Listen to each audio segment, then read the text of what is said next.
Trouve pas ridicule la phrase marquée sur mon pull, pourvu que je lise pas dans ses yeux que ma casquette c'est pour les vieux, pourvu qu'il n'y ait pas un énorme blanc. Alors celui qui chante s'appelle Gauvin, lui n'est pas arrivé comme un ouragan, mais il est arrivé très discrètement sur la scène de Renaud à un moment donné. Parrainé par un certain Renaud, Gauvin Cers. Alors on connaît cette chanson. Cette on chanson, on l'a voilà, entendue. elle passe beaucoup à la radio. Un peu beaucoup, oui. C'est une belle histoire. Enfin, ce qui est très étonnant avec ce chanteur, c'est de voir un gamin, il n'a pas encore 27 ans, il les aura le 30 octobre prochain, chanter des chansons que Maurice Fanon n'aurait pas reniées. C'est-à-dire que vraiment, il a démarré au Connétable, c'est pour ça que je pense à Maurice Fanon, c'est là où il se produisait. C'est vraiment un chanteur rive gauche. Il n'est pas dans la scène urbaine, il n'est pas dans le hip-hop, il n'est pas dans l'électro. Lui, ce qu'il aime, c'est le Renaud du début, le Renaud des années 70. Il s'est vraiment imprégné de ça, et un jour, il était en studio.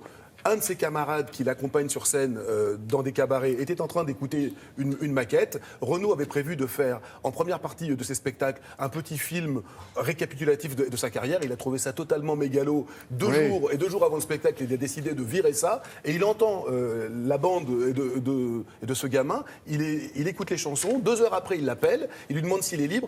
Et ils partent pour quand même 75 zéniths. C'était pas une réincarnation, puisque Renaud est bien vivant et toujours debout. Il est toujours debout. Mais c'est vrai qu'il y a un petit côté Hibernatus quand même. C'est ce qu'il chante. Vous écoutez Hénin Beaumont sur l'album de Gauvin Cers et Hexagone en 1975 sur l'album de Renaud. Il y a quelque chose de très engagé, de très militant, et il se retrouve. Regardez, Gauvin Cers, c'était cet été, un grand festival. On était dans les coulisses. C'est toujours émouvant d'avoir quelqu'un. C'est toujours émouvant à La Rochelle. On est bien à La Rochelle. C'est toujours émouvant et c'est toujours à La Rochelle. Et c'est toujours très émouvant de voir un artiste rentrer devant 20 000 personnes sur scène. Regardez.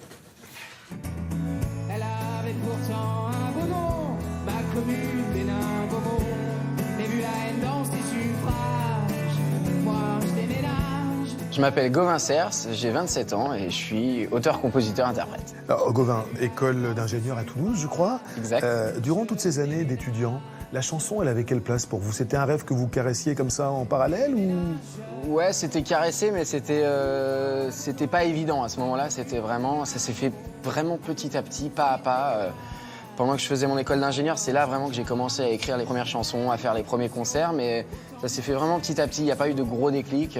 Voilà, c'est à force d'écrire des chansons, à force de faire des concerts que les gens ont commencé, à apprécier les chansons. Pourvu qu'elle trouve pas ridicule la phrase marquée sur mon pull, pourvu que je lise pas dans ses yeux que ma casquette c'est pour les vieux. Le conte de fées. Racontez-moi, comment un jour Renaud vous appelle et... Ça s'est passé 4 jours avant la première date au Zénith à Paris. Il cherchait un peu une première partie au dernier moment. Et un des assistants de Renaud écoutait ma chanson Pourvu avec un de ses musiciens. Pourvu qu'elle sache qui est le prêtre, pourvu qu'elle vote pas pour la paix. Et Renaud était là, il a tendu l'oreille, il a demandé à écouter la chanson. Il en a écouté une deuxième et une demi-heure après, il avait trouvé mon numéro de téléphone pour m'appeler et me proposer les 10 dates au Zénith à Paris. Donc là, le coup de fil a été assez mémorable. Et forcément, de le voir me parler avec des mots très tendres sur mes chansons, c'était vraiment un magnifique moment.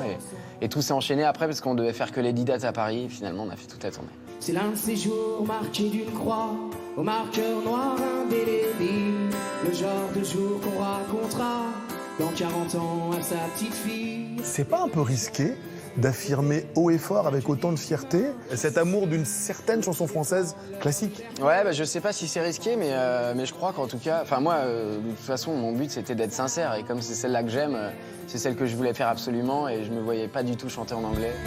Comme une seule rue à sens unique, entre nations et républiques. Je suis super content aujourd'hui qu'on me dise en tout cas qu'on avait peur que cette chanson française n'existe plus et que finalement elle existe encore. Et moi j'en connais plein, j'ai plein d'amis qui font ce genre de chanson-là et je sais qu'elle vivra toujours parce que c'est celle qu'on aime. Le fait d'être pas forcément dans votre époque, c'est peut-être ça votre force? Exactement, je crois aussi. Entre républiques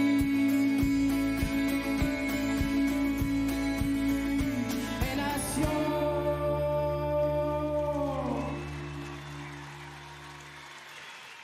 Ah, Fred, faut peut-être pas se contenter de l'écouter à la radio, parce que d'abord, c'est toujours la même chanson. Oui, mais pourvu peut-être aller le voir que sur scène. le clip a été fait par Jean-Pierre Jeunet, le clip est magnifique avec Damoussin, avec Darmon dedans. vrai. Mais c'est vrai que sur scène, ça tient la route. C'est vrai y sera bientôt ? Alors, il est à l'Estival de Saint-Germain le 23, c'est-à-dire samedi prochain. D'accord. Le grand Estival de Saint-Germain. Et puis, il sera première scène parisienne, La Cigale, le 5 octobre prochain. Allez le voir.